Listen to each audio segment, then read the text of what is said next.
첫 번째 주제부터 보도록 하겠습니다. 오늘 썰전 라이브 첫 주제는 물러날 생각 없다. 누구의 얘기인지 아마 아실 겁니다. 국민의힘 윤리위원회가 오늘 새벽에 오늘 아침에 이준석 국민의힘 대표에 대해서 당원권 정지 6개월의 중징계를 내렸습니다. 그런데 이준석 대표는 여기에 대해서 물러날 생각이 없다고 했는데요. 먼저 이양희 윤리위원장 중징계 배경 얘기 발표 내용부터 들어보겠습니다. 국민의힘 당대표 이준석, 국민의힘 중앙윤리위원회는 상기인에 대하여 당원권 정지 6개월을 의결하였습니다. 이준석 당원의 이 소명을 믿기 어렵다고 판단했고, 이에 따라 이준석 당원은 윤리규칙 제4조 품위유지 의무 위반을 한 것으로 결정했습니다. 성상납 문제는 판단하지 않았다고 했고요. 김철근 정무실장이 7억 원의 투자 유치 각서를 써준 부분에 대해서 이준석 대표는 전혀 모르는 일이다라고 소명했지만 윤리의 판단은 소명을 믿기 어렵다는 거였습니다. 그래서 품위유지 의무 위반으로 당원권 6개월의 중징계를 내렸는데요. 그런데 이준석 국민의힘 대표는 윤리위의 징계 처분권은 나한테 있다. 내가 처분하지 않겠다라고 얘기했고요. 반면 국민의힘 권성동 원내대표는 징계 효력이 지금부터 발생했다고 했습니다. 양쪽의 주장을 차례로 들어보겠습니다. 징계에 대해 가지고 우리 윤리위원회 규정을 보면은 그 윤리위원회의 징계 결과에 그 징계 처분권이라고 하는 것이 당 대표에게 있습니다. 그렇기 때문에 저는 이 부분에 있어 가지고 납득할 만한 그런 어떤 상황이 아닌 경우에는 우선 징계 처분을 보류할 그런 생각입니다. 당 대표에서 물러나실 생각은 없으시죠? 저는 그럴 생각 없습니다. 이것을 이제 사고라고 봤을 때는 직무대행 체제고요. 고리라고 봤을 때는 권한대행이 된다고 그렇게 실무자로부터 보고를 받았습니다. 당대표의 권한을 위임받은 사람으로서 윤리위원장이 징계처분 의결서를 다 통지를 했습니다. 윤리위원회 징계 의결 즉시 효력이 발생을 해서 당대표의 권한은 정지가 되고 그 권한은 원내대표가 직무대행을 하는 것으로 해석을 하고 있습니다. 일단 당대표는 처분권은 본인에게 있다. 그런데 윤리위의 절차 등이 잘못되어 있으므로 윤리위의 의결사항, 그러니까 대표에 대한 당원권 정지 처분, 즉 집행을 하지 않겠다라고 주장했습니다. 반면 권성동 원내대표는 실무자로부터 현재 당대표는 고리체제가 된다라는 보고를 받았다고 주장했습니다. 먼저 국민의힘 분들에게부터 먼저 여쭤볼까요? 저는 이거 누구 말이 맞습니까? 저는 권성동 대표의 말이 해석이 저는 그 합리적인 유권 해석이라고 봐요. 그러니까 이준석 대표가 이제 오늘 새벽까지 긴장하고 있다가 그 예상보다 센 중징계를 받았기 때문에, 그리고 아침에 일찍 아마 방송 인터뷰에서 좀 정리가 덜 된 것 같은데, 그러니까 당 대표지만 그 징계를 받은 당사자로서 그 법이나 당규가 정한 절차에 따라서 뭐 재심을 청구하거나 가처분 신청을 할 수는 있지만, 당 대표가 징계 당사자인데 지금 당헌에 나와 있는 윤리 규정을 따라 가지고 징계권자로서 내가 징계를 하지 않겠다고 보류하는 것은, 이건 사실은 이해충돌이라든지 아니면 이게 재척 대상 비슷하게 되기 때문에 정치 도의상 맞지 않는 거예요. 도의상 맞지 않고, 아까 그 권성동 대표가 말한 것처럼 그 윤리 규정 이준석 대표가 들고 있는 23조 이렇게 나와 있지 않습니까? 징계 처분은 당대표 또는 그 위임을 받은 주요 당직자가 행한다 돼 있어요. 지금 잠깐 볼까요? 제가 그대로 준비를 했는데 윤리위원회 규정 23조입니다. 이 항에 보면 위원회의 징계 의결에 따른 처분은 당대표 또는 그 위임을 받은 주요 당직자가 행한다. 그렇게 돼 있죠. 즉 집행을 이제 자, 오늘부터 정지해요라고 해야 된다는, 어떻게 보면 그렇게 해석될 수 있는 부분이거든요. 근데 아까 권성동 대표가 그랬잖아요. 그 당대표의 위임을 받은 윤리위원장이 의결 통지를 보냈기 때문에 권한이 바로 효력이 발생한다는 게 맞는 해석이고요.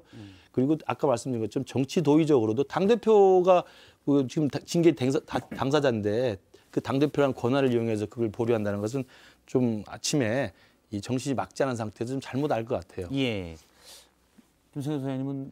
저는 오늘 대관식 있지 않았습니까?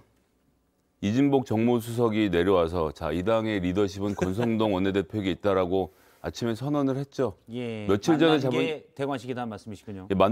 그리고 이제 거기에서 대통령도 빨리 수습되길 바랄 것, 이라고 권성동 원내대표를 만나서 얘기했으면 수습의 주체로 권성동 원내대표를 지목한 것이죠. 이 모임은 징계 여부와 상관없이 뭐 며칠 전에 잡은 거라고 하는데 그런 얘기를 믿을 사람은 없을 것 같고요. 징계가 이루어진 날 아침에 그 대통령의 복심으로 볼 수 있는 정무수석, 정치적 모든 행위에 대한 이 대리자이죠. 내려와서 권성동 원내대표 한 사람만 딱 만나고 이야기 나누고 대통령도 빨리 수습되길 바랄 것이라는 메시지까지 남기고 갔으면 국민의힘의 내부에서는 정리가 됐을 것입니다. 아, 권성동 원내대표로 수습하는 체계구나 라고 하면 거기서 끝. 나머지를 이거 뭐 변호사 불러다가 판사랑 상의할 건가요? 그렇지 않기 때문에 지금 김근식 교수님 말씀하신 대로 권성동 원내대표가 수습하는 체계로 갈 것 같습니다. 예, 뭐 당원 당규가 이렇게 뭐 헌법이나 법률처럼 치밀하지가 않아서 이렇게 모든 것이 다 규정되어 있는 게 아니고 흠결이 좀 많기 때문에 해석 여지가 많은 거 사실입니다. 방금 말씀하신 그 윤리 규정에는 23조 2항에 볼 때는 그럼 처분을 당대표가 할 권한이 있기 때문에 당대표가 뭔가 하지 않으면은 그게 징계가 발효되지 않는다 뭐 이런 해석을 하는 걸로 이준석 대표의 발언을 저는 이해하는데 효력은 이미 발생을 했는데 집행을 누가 하냐의 문제인 거예요. 여기서 말하는 당대표는 아무런 흠결이 없는 당대표라고 저는 생각합니다.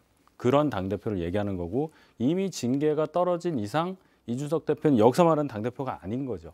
그래서 아까 우리 김 교수님 말씀하신 대로 위임을 받은 주요 당직자 즉 권성동 원내대표 차순위 당대표 권한 대행할 수 있는 그분이 이제 당을 수습하는 걸로 봐야 되고 쉽게 얘기해서 법원에서 판결을 내리면 그 판결에 대한 집행은 법무부가 하는 거잖아요.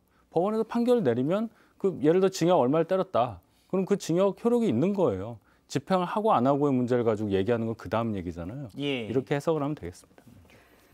그 윤리위원회 징계 의결 따로 그다음에 처분권은 당대표가 가진다라는 조항이긴 하죠. 이 윤리 규정이.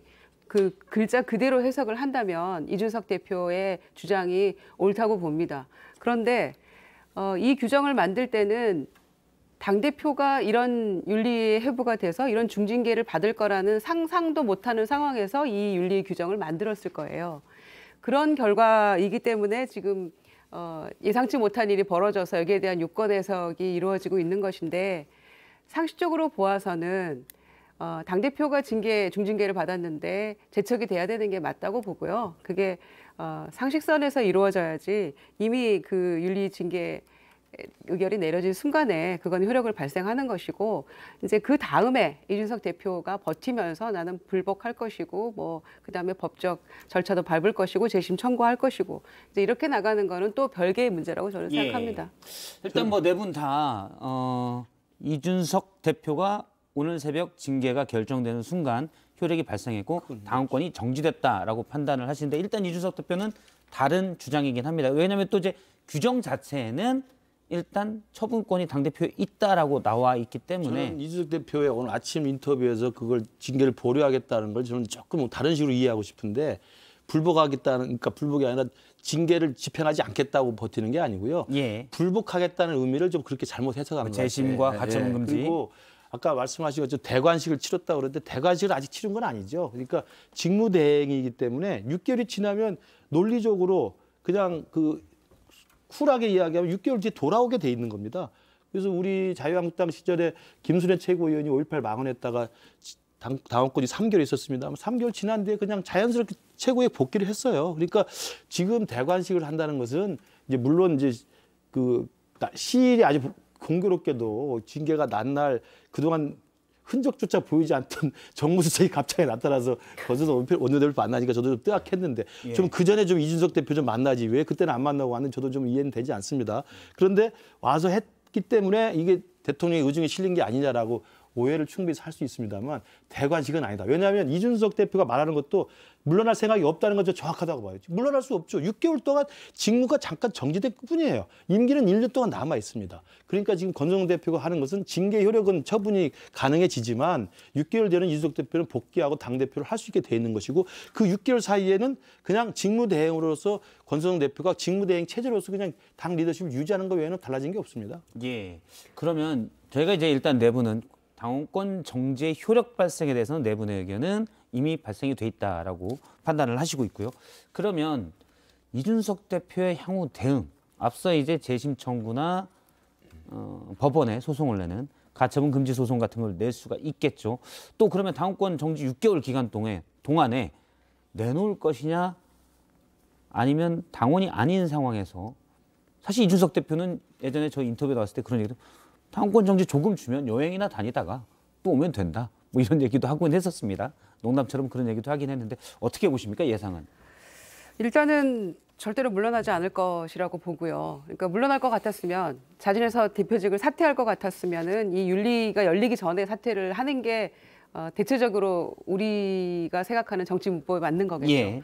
그런데 그렇게 하지 않았기 때문에 본인은 일단 억울한다고 얘기를 하고 있는 것이고 또 어제 저녁에는 최초로 이제 윤리 들어가기 전에 울분도 토하고 이제 그런 모습을 보였어요. 좀처럼 그렇게 감정을 막 드러내지 않는 스타일이었는데 많이 힘들었던 모양이기도 하다. 뭐 이런 생각도 했습니다. 그런데 이제 앞으로 남아 있는 게 사실 경찰 수사가 남아 있는 거죠.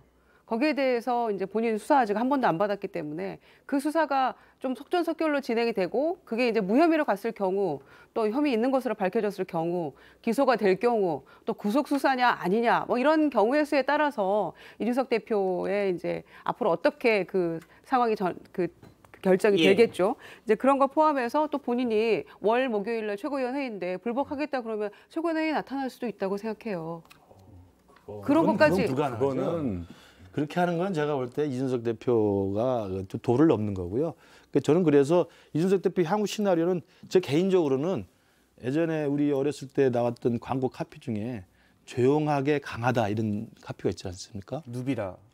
그 특정 상표를 이야기하시면 안 되죠. 갑자기 기억이 나서. 누비라가 아니고 내간자 아닙니까? 내간자군요. 예. 말을 꼭 하고 있는 광고. 조용하게 강하다. 조용히 강하다거든요. 저는 이준석 대표가 지금 해야 될 게 6개월 동안 말씀하신 대로 해외를 좀 돌아다니거나 저랑 같이 뭐 술이나 좀 먹거나 아니면 전국을 다니면서 밥 좀 먹으면서 정치적 발언을 다 하지 말고 칩거에 들어가면서 6개월 있다가 돌아오면 되는 겁니다. 그 사이에 국민 여론, 당에서 어떻게 이 문제를 수습할지는 이제 향배를 보고 진행하면 되는 것이고 과연 이준석 대표가 의심한 대로 정말 뒤에 숨어있던 윤핵관들이 나타나서 당을 먹으려고 하는 건지 그건 보면 국민들이 판단하는 거거든요. 6개월 직무대행 기간 동안. 그렇지 않고 이준석이 계속 또 나와서 여기저기 폭탄 던지고 사람 싸우고 또 SNS 올리고 인터뷰하고 계속 파이팅을 하잖아요. 그러면 넌 참 그게 징계 받을 만하다 이렇게 또 결론이 나올 수가 있어요. 그래서 저는 이준석 대표에게 남은 6개월은 입 다물고 제발 조용히 강하게 버티는 거. 그러면서 자기가 조언하자면 그렇다는 거죠. 조용히 강하게 버티는 게 이길 수 있는 마지막 길입니다. 그건 이제 조언이시고 김근식 교수님의 예상을 짧게 해주신다면 예상 문자를 보냈으니까 그렇게 할까 싶은데. 문자 보냈습니다. 네. 그러니까 안 하죠. 할 것 같은데. 폭탄을 말고는 잘 안 볼 수도 방법이 없을 거예요. 제가 볼 때는 오늘도 징계 나오자마자 처음으로 SNS 올린 게 이제 온라인 당원 가입을 독려하는 걸 하지 않았습니까? 본인은 이제 여론전을 할 수밖에 없을 거예요. 근데 그 여론전의 한 방편으로 많은 본인을 지지할 수 있는 분들이 당원으로 가입해서 뭔가 당의 분위기를 바꿔달라 뭐 이런 건데 그거를 또 어떻게 보느냐에 대한 게 곱기만 하겠느냐 이제 이런 걸 봐야 되는 거고 그 여론전이라는 게 그런 거 아니겠습니까? 본인이 억울하게 당하고 있다는 거 논리적으로 봐도 너무 무리하다는 거를 강조해야 되는데 지금 이렇게 뭔가 이 결정에 대해서 당의 공식 기구가 내린 본인의 징계 결정에 대해서 정면으로 맞서는 모습이 그렇게 본인의 억울함을 소명하는 데 있어서는 크게 효과적으로 보이지는 않아요. 말씀하신 대로 조용히 강하게 한다는 거 굉장히 어려운데 이준석 대표 평소에 성정을 볼 때 그렇게 하실 것 같지는 않아요. 제가 볼 때는. 예. 저도 그렇게 보긴 보는데. 저는 뭐 왜 윤리가 도대체 경찰 수사 중간에 비집고 들어와서 이렇게까지 유튜버의 제보라는 것인데 뭐 다른 제보가 또 있었다고 하지만 내용은 같은 것으로 판명 나는 거 아닙니까? 왜 대선 중간부터 이렇게 치고 들어와서 지방선거 전부터 당대표 덜미를 잡았는지에 대해서 오늘까지도 이해는 잘 되지 않고 있습니다. 예. 그런데 한편으로는 그런 생각이 들긴 하더군요. 그러니까 즉 징계가 이루어지는 상황, 경찰의 입장에서 여당 당대표를 출석을 요구해서 조사를 한다는 자체가 굉장히 부담스러운 일입니다. 하기 어려운 일이고요. 그런데 공교롭게도 윤리위가 그 어려운 지점을 확 풀어준 거예요. 그래서 지금 현재 시점으로는 이준석 당원도 아니죠. 이준석 씨가 된 겁니다. 즉 국민의힘 이준석 당대표를 출석 요구해서 경찰이 조사하는 과정이 어려움을 단숨에 풀어준 것이 윤리위의 결정. 그래서 당원도 아닌 이준석 씨를 경찰이 여러 가지 지금 관련된 의혹에 대해서 조사하고 기소 여부를 정하게 되는 과정. 그리고 그 과정에서 또 하필이면 이상민 행안부 장관이 경찰국 만들기로 하고 거기에 동의하는 경찰청장으로 이미 교체를 해놓은 여러 가지 사정들. 이렇게 되면 현장에 있는 그 형사의 경우에는 아무런 정치적 부담 없이 이 사건을 사건으로 바라보고 수사를 집행할 수 있게 되는 상황. 그래서 결국 경찰 수사 결과에 달린 것이 아닌가. 그리고 윤리위의 이와 같은 결정은 경찰이 마음껏 수사할 수 있도록 문을 열어준 것으로 좀 보여집니다. 일단 시나리오를 가상으로 생각해 보면 그럴 수 있다라고 추정하시는 거죠. 그렇죠. 지금 여러 가지 연관고리가 맞습니다. 대관식하고 이제 경찰 수사도 할 수 있게 그러니까 저는 좀 이해가 안 되는 게 지난번에 4월 21일 날 징계 절차 개시 선언하고 6월 22일 날 윤리위를 열었을 때 그때나 지금 어제 윤리위에서나 성상남 의혹 문제에 대해서는 우리는 노터치 그리고 그 증거인멸 교사 혐의에 대해서만 품위 유지 위반이다 이렇게 한 것이다라고 얘기를 했어요. 그럴 거면 6월 22일 날 이 문제를 똑같이 결론 내려도 되는 거 아니었나 저는 이런 생각이 들어요. 그러니까 7월 7일로 연기를 했을 때 다들 그때쯤이면 경찰 수사가 조금 진척이 있을라나? 뭐 이런 생각을 하면서 사람들이 2주를 기다린 거 아닙니까? 그런데 전혀 그런 사정 변경 없이 이렇게 해서 한 4월 21일 날 징계 절차 개시 선언 이후로 근 80일간을 이준석 대표는 그냥 서서히 운명이 옥죄어가는 그런 상황에 황야에 내던져졌던 거죠. 그래서 그런 상황이었다면 왜 윤리가 이렇게 굉장히 공정한 척 얘기를 하면서 6월 20일 날 이 결론을 내리지 못했는가에 대해서도 대관식부터 갑자기 나타난 정무수석부터 여러 가지 상상을 하게 만드는 거죠. 아니요. 4월 21일 날 징계 절차 개시가 시작된 거는 저도 의문입니다. 왜 그때 했는지는. 근데 그때 일단은 그 전에 성상납 관련한 거 들어온 거는 각하를 하고 기각을 하고 그 다음 증거인멸 교사에 대한 거는 받아들였단 말이에요. 그래서 한 게 4월 21일. 근데 그때 지방선거가 6월 1일 앞에 있으니까 진행을 제대로 못하고 있는 상태에서 그래서 6월 2일 날 하려고 했었잖아요. 근데 6월 2일에 못했단 말이에요. 그거 왜요? 오질 않았어요. 일단은 다 성원이 안 됐고 어쨌든 그렇게 됐고 그럼 6월 22일 날은 뭐가 있었냐? 소명을 받아야 된다. 그럼 이준석 대표 소명을 받기 전에 김철근 실장을 먼저 불러서 얘기를 듣고 이준석 대표도 그럼 들어야 된다는 그 절차적인 완결성을 기하기 위해서 그날은 김철근 자 7월 7일은 어제는 이준석 이런 식으로 절차를 밟은 거예요. 기간이 좀 길어졌죠. 저는 이제 그 김석희 실장 포함해서 말씀해 주셨으면 좋겠는데 제가 이제 그러니까 대통령실 의중에 대해서 자꾸 말씀드리는 이유는 윤핵관들이 당대표를 저렇게까지 흔들어가면서 윤리 막 진행하고 중간에 오만 복잡한 일들이 벌어졌고 누가 보아도 정치적인 개입이 눈에 보이는데 대통령이 이거 정리하려고 그랬으면 못했을까? 그러니까 당 문제 뭐 어느 쪽으로 유리하게 하라는 말이 아니라 그렇죠. 왜 대통령은 두 번 있습니다. 대통령 왜 대선이 끝나고 이준석 대표에게 대선 승리에 대한 감사의 표시를 하지 않았을까? 그리고 두 번째 지방선거가 끝나고 나서 이제 이준석 대표를 중심으로 해서 당이 일치 단결해서 윤석열 정부의 성공을 위해서 한번 뛰어주십시오라는 이건 뭐 정리하는 얘기도 아니고 이런 정도의 기본적인 발언도 왜 하지 않았을까 해서 저는 의문이 출발하는 겁니다. 김성애 소장이 지금 계속 제기하는 대관식 그다음에 경찰 수사가 이제 속도를 낼 것이다. 대통령이 왜 아무 말이 없었나 이런 것들의 의혹들이 계속 불거지고 그게 국민들 민심 속에 긍정적으로 그럴 것 같다고 작용이 되면 이제 이른바 친윤이나 윤핵관들이 불리한 게임으로 가는 거죠. 그건 이제 왜냐하면 서서히 실체가 드러나는 거니까. 그러나 그거에 대해서는 제가 뭐 확인해 드릴 수가 없고요. 그러나 이제 제가 설명드릴 수 있는 것은 경찰이 이제 수사도 훨씬 수월해지고 당대표도 아니고 당원도 아니니까. 그다음에 그 여러 가지 대관식에서 정치적인 무게추가 이제 권성동 대표한테 갈 수는 있겠습니다만 하나 변수는 있습니다. 그러니까 이준석 대표 측에서 버팀목이 될 수 있는 변수는 뭐 재심 청구야 뭐 별 효력이 없겠지만 가처분 신청은 이제 분명히 할 거란 말이에요. 그럼 가처분 신청은 가장 비근한 애가 윤석열 검찰총장의 직무정지를 추미애 장관이 했을 때 행정법원에 가처분 신청 내가지고 직무에 바로 복귀하지 않습니까?